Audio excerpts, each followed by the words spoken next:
Untuk menyukseskan penurunan angka stunting Aceh yang masih sangat tinggi, PJ Gubernur Aceh Ahmad Marzuki bersama Sekda Aceh Takwala, melibatkan seluruh satuan kerja pemerintah Aceh sebagai pihak yang memonitor pelaksanaan gerakan imunisasi dan stunting Aceh di daerah.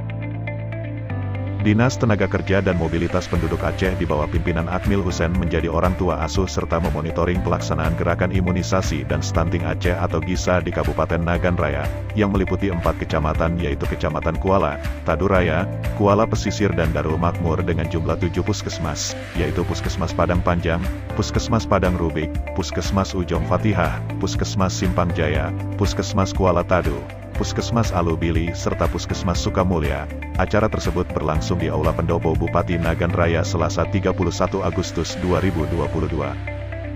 Sekda Aceh, dalam acara tersebut menjelaskan tujuan dari diluncurkannya gerakan ini adalah sebuah langkah dari pemerintah untuk menekan angka stunting yang akhir-akhir ini terus naik. Selain itu, dengan adanya gerakan ini mudah-mudahan bisa meningkatkan kualitas generasi penerus bangsa yang sehat dan cerdas.